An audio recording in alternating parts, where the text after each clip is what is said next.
Hello and welcome to another episode of Scott Reads Comics. Today we'll be covering X-Men Classic number 75, published in 1992 by Marvel Comics. This particular issue reprints X-Men 171, which was published in 1983 by Marvel Comics. So I'm going to be using the classic X-Men version of the story.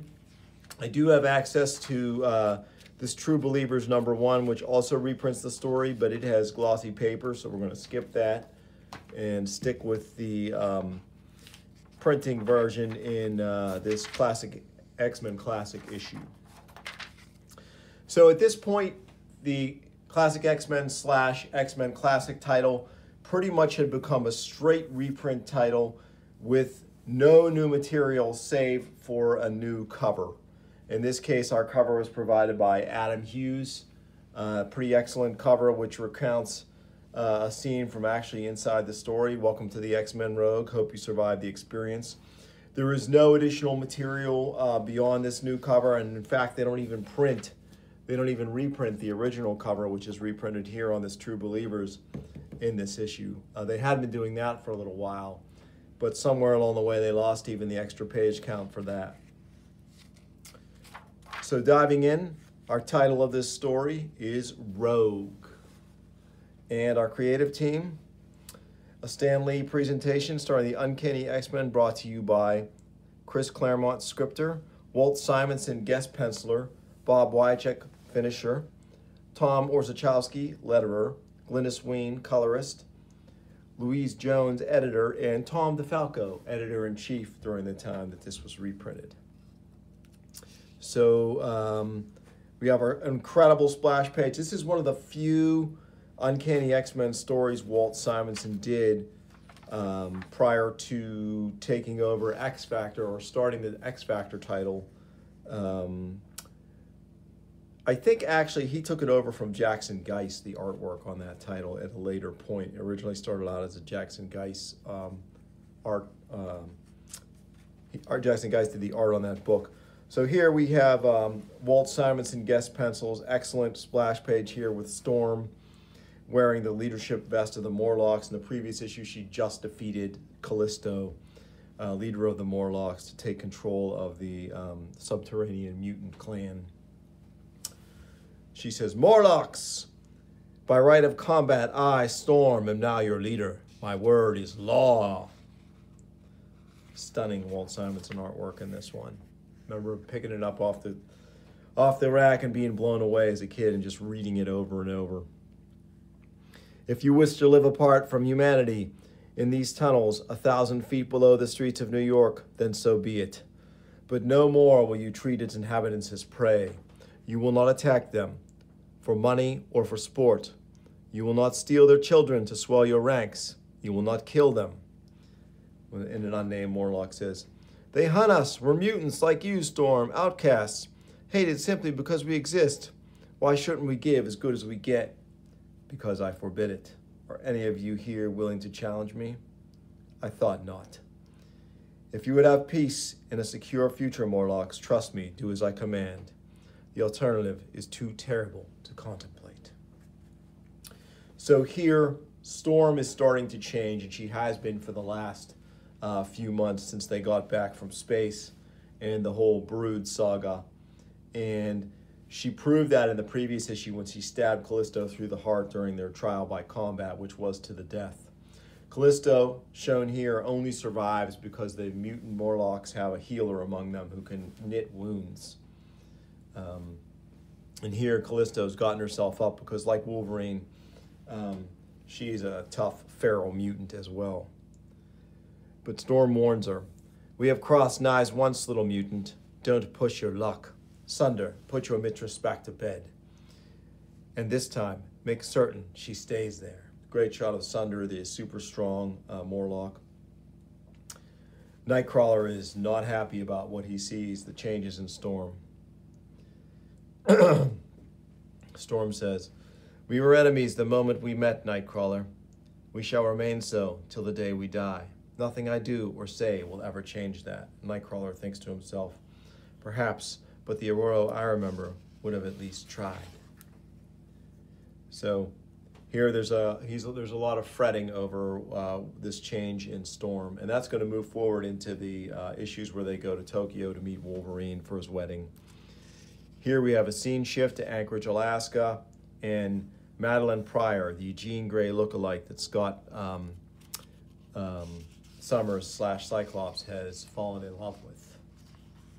And she is having a terrible nightmare. No, dear Lord in heaven, no! Madeline, what's the matter? I heard you scream. Scott, hold me, please, tight as you can. I need something real, to prove to myself that I'm still alive. I remember hearing an interview with Claremont and him saying, while the Comics Code forbade them from showing actual intimate relations between adult characters, he could use subtle ways to show that the characters had been intimate, and this is a very good one. And I noticed it as a kid too, even a 13-year-old. She's wearing this striped pajama top, he's wearing the bottoms. So it's obvious what's going on here. And here she tells Scott, before coming north, I was a commercial pilot, 747's the big time. My last flight was a long haul into San Francisco. We ran into a freak storm, lost an engine, barely made it home. As we touched down, the wing collapsed, we crashed. There was an explosion, fire all around me, screams, so many screams. I don't remember the details, I don't want to. Everybody died but me. I wasn't even scratched. I still have nightmares about it. September 1st, 1980, my own personal day of infamy.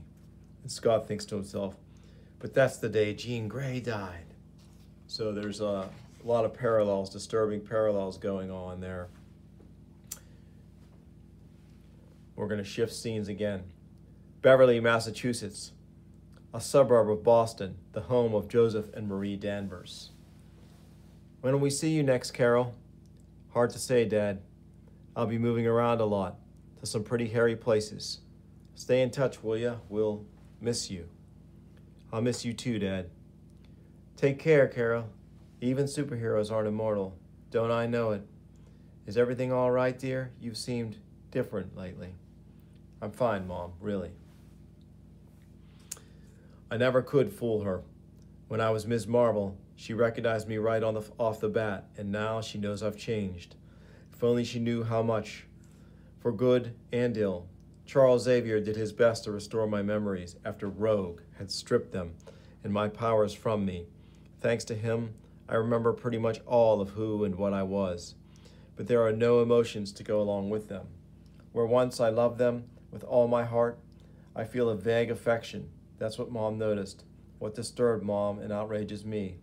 A loss that can never be replaced. But what's done is done. Feeling sorry for myself won't make it any better. My life as Carol Danvers may be over, but Binaries has just begun. Brief, short notes on this. This is Carol Danvers, used to be Ms. Marvel. Back in Avengers Annual number 10, she was brutally attacked, stripped of her powers and her identity by Rogue, who accidentally spent too much time in physical contact with Carol Danvers and stole her Ms. Marvel powers and all her memories and permanently has them now as Rogue, in addition to her power absorption abilities. In the meantime, Carol Danvers rebuilt her life and then was kidnapped along with the X-Men and by the Brood, taken into space, where she was experimented on by them due to her still unique alien/Kree physiology. She was accidentally given these incredible powers, and so she is a super being once again. Professor Charles Xavier's School for Gifted Youngsters. So here, Kitty is raging because she thinks the New Mutants have stolen or hidden her floppy disks when Miliana points out to her that they're just under her keyboard. I am such a jerk, Kitty says. No argument there. Meanwhile, elsewhere in the mansion, Charles Xavier, recently recloned and have his body made whole, supposedly, by Shi'ar Science, still is unable to walk, has some kind of weird phantom pain, and his lover, Majestic Shi'ar Lilandra, is trying to help him through it. But Xavier is still struggling. Here we have Colossus Colossus. He is actually in his human guise as Peter Rasputin. He is in the kitchen getting ready to do some cooking. Eggs, bacon, cream, butter, spices, slice, beat, mix, bake, and in half an hour, quiche Lorraine. It looks simple enough. Colossus, we have a visitor. At once, Professor. I felt the professor's fatigue through his thought projection. I hope he is not pushing himself too hard. He addressed me as Colossus. That indicates an element of danger. I had best shift into my armored form. So he changes, grows in size, and he dwarfs Rogue as he answers the door. You! Don't hit me, please, don't hit me. I don't want to fight. I need the X-Men's help. I gotta have it, or I'm as good as dead. So, later, her name is Rogue, a member of the Brotherhood of Evil Mutants. Through direct physical contact, she absorbs the abilities and memories of others. Could this be a diversion, the prelude to an attack? I've scanned the estate, Nightcrawler. She is quite alone. Why are you here, child? What do you want? You're the telepath, Xavier. You tell me. Professor Xavier, if you please. I cannot effectively read your mind, Rogue. You possess two diametrically opposed thought patterns. One of them, alien. It sets up an interference pattern I am thus far unable to penetrate. That's the persona I absorbed from Carol Danvers when I absorbed her powers last year. I didn't intend the transfer to be permanent. It was an accident. It's driving me crazy, Professor. You've got to help me. You've got some nerve, Rogue, asking that after all you've done, Kitty says. Hush, Kitty. Go on, Rogue. My powers are out of control. The slightest touch triggers the transfer. It's getting so I don't know anymore which thoughts or memories or feelings are mine. I look into a mirror and see a stranger's face. If you ask me, a most apt punishment for your crimes, Nightcrawler says. I tried to make Mystique understand, but she wouldn't listen. She was certain we could work things out on our own. I love her, Professor. She's been like my mom to me. But I knew she was wrong. I turned to the X-Men, even though we're enemies, because you're my only hope. Kitty thinks, give me a break. Professor Xavier chides her. Kitty, I didn't say anything. Your thoughts were plain enough. That's not fair. Are you being fair to Rogue? Is there any reason why we should be, mein Herr? I accept your dislike and distrust of her, X-Men, but I would rather not conduct an examination with such concentrated negative emotions so close at hand. I'll summon you when I'm finished. Are you sure this is wise, Professor? She is dangerous. Lilandra and I can take care of ourselves, Storm. And as for Rogue, I believe we have nothing to fear from her. So you can see Rogue's kind of in quite a state here. Meanwhile, the X-Men leave. I have never heard him so angry. What did we do? Should we leave them alone with Rogue? The professor gave us little choice, Kurt. We must assume he knows best. I can't just stand around waiting, Aurora. It'll drive me nuts so as Rogue. I want to hit something. What else is new? Peter chides Kitty. Great work here by Simonson on this expression of Kitty. It makes you, reading this issue makes you wish Simonson had been drawing the X-Men the whole time. Even though Paul Smith is awesome, Cockrum's awesome, all the folks who followed Byrne have been great in one part or another. But a what if would be, what if Walt Simonson had taken over the X-Men after Byrne left? It would have been pretty amazing. She has a point, Colossus. Perhaps the session in the danger room will cool all our various tempers and frustrations. And so, have fits and tantrums become your solutions to everything, Kitty? Illyana asks her. They get results. I suppose you're fond of black eyes and sore throats. You're ready whenever you are, little sister. Famous last words, big brother. And Kitty asks, what's the program? That's my surprise. Here we go. So, Illyana, for some reason, shocks the X-Men. In the blink of an eye, the master computer transforms the room from a featureless steel box into the throne chamber of other-dimensional demon lord Belasco. Months ago, he kidnapped Illyana And although the X-Men's rescue was successful, a fearful price was paid. For in Belasco's domain, the normal rules of time did not apply.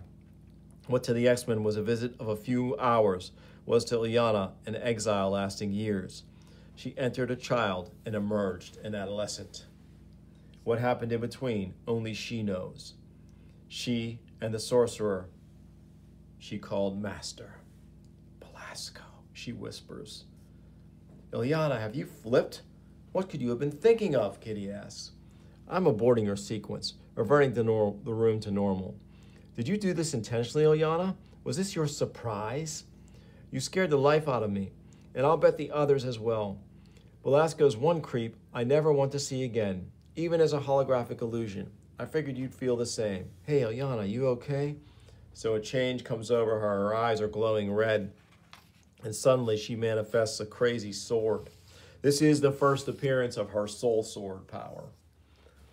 I guess not. Illyana, it's me, Kitty, your roommate, your best friend. Where'd that sword come from? Yow, she means business. My cheek, I'm bleeding. But I was phasing. The blade should have passed harmlessly through me. But Kitty's power to turn intangible didn't affect the mystic blade. I love the way Simonson draws it here. In later issues, it would be drawn more with a traditional pommel and guard. This one looks more like a crazy mystical lightsaber, which I like. But, you know, the artist has their way of showing the sword. Different artists do. She doesn't recognize me. She means to kill me. And she'll do it, too, if I'm not careful. I've got to disarm her. So Kitty disarms her, and Illyana comes back to herself. And she says, I remembered. Great open panel here. Just the incredible figure work of Simonson and Wycheck, and Kitty holding and comforting her. And Kitty says to the other X-Men as they rush up, she'll be fine, guys. Just give us some time to ourselves, okay? It's no big deal, please. She'll be all right. Everything's going to be all right. So then, later, in Aurora's attic loft, a bad day, getting steadily worse. We have often wondered whether any link remains between Illyana and Belasco, but have been reluctant to pry. Perhaps it is time we did. And what of my own problem? Poor things, you look parched. I fear I have neglected you of late. Forgive me. A thought summons the clouds that create rain, sends it sweeping across the room. So Storm becomes lost in her thoughts here about her life and career. I wish I could control my life, my destiny, as easy as I do the weather. I cannot believe the things I have done. The duel this morning's confrontation with Callisto. They all fly in the face of all I have ever believed about myself. And yet this same inner metamorphosis seems to be making me a better leader of the X-Men. Is that bad? I feel as though I stand at a crossroads. To remain an X-Man, especially as leader, I must sacrifice the beliefs that give my life meaning. Yet the alternative means leaving those I love forever. This is my home. They are my family. How can I desert them? And Xavier told me the day we met that my powers should be used to benefit humanity of all. My powers should be used for the benefit of all humanity. Was I wrong to listen? Can I deny that responsibility? I do not know. I do not know. Eh? Thunder? So Storm grew out of control as her thoughts and her subconscious took over, and she harmed her plants. And here, great work by Simonson here, showing her flowing robe as she banishes the storm. And then Xavier's mental image shows up. Storm, my examination of Rogue is finished. Please report to my study. It is because of you that I became an X-Man, old man. And that decision is destroying me. She throws the knife through Xavier's fading psychic form. As I broke my silence with Storm, I caught a thought flash from her. She's unusually disturbed. Have you probed deeper to learn why? Lilandra asks. That will have to wait, Rogue. Rogue is my primary concern at present. If it's a serious problem, she'll no doubt tell me. So, what has Xavier decided on Rogue? He says, therefore, I have decided to admit her not only to the school, but to the X-Men as a probationary member. I lead the X-Men, Professor. I think that entitles me to some say in this matter. No, I beg your pardon, Storm. You know Rogue's history. Are we expected to fight beside someone we do not dare trust? Who might betray us at any time? Meanwhile, an unsuspecting Binary at last returns home. So I kind of showed this in one of my earlier videos when I was talking about Blue Beetle number 18, where we have punches that basically occur off panel. Binary lands, walks in. We have this incredible quiet moment. Great sequence here by Simonson and Wycheck. And then, pow! What an awesome, almost full-page shot of Rogue being knocked out of the X-Mansion by Binary, who is actually much stronger and more powerful than Rogue in this new form she has. And Rogue, who is basically shown here to be in orbit. My goodness, I've been hit before, but never like this. I don't know who that hussy is or why she slugged me, but I aim to make her regret it. So Rogue comes darting back. Very cool shot here of her making re-entry. I don't think this was Xavier's doing. He looked as surprised as the X-Men. X-Men, are any of you injured? Wow, that was some punch. Binary, where is she? Outside, Tavarish, waiting for Rogue. That's a spirit, kiddo. Come and get me. Great panel here. We see Rogue coming from off panel into the panel in another incredible punch. If you can. Wham! And blast Rogue into a tree.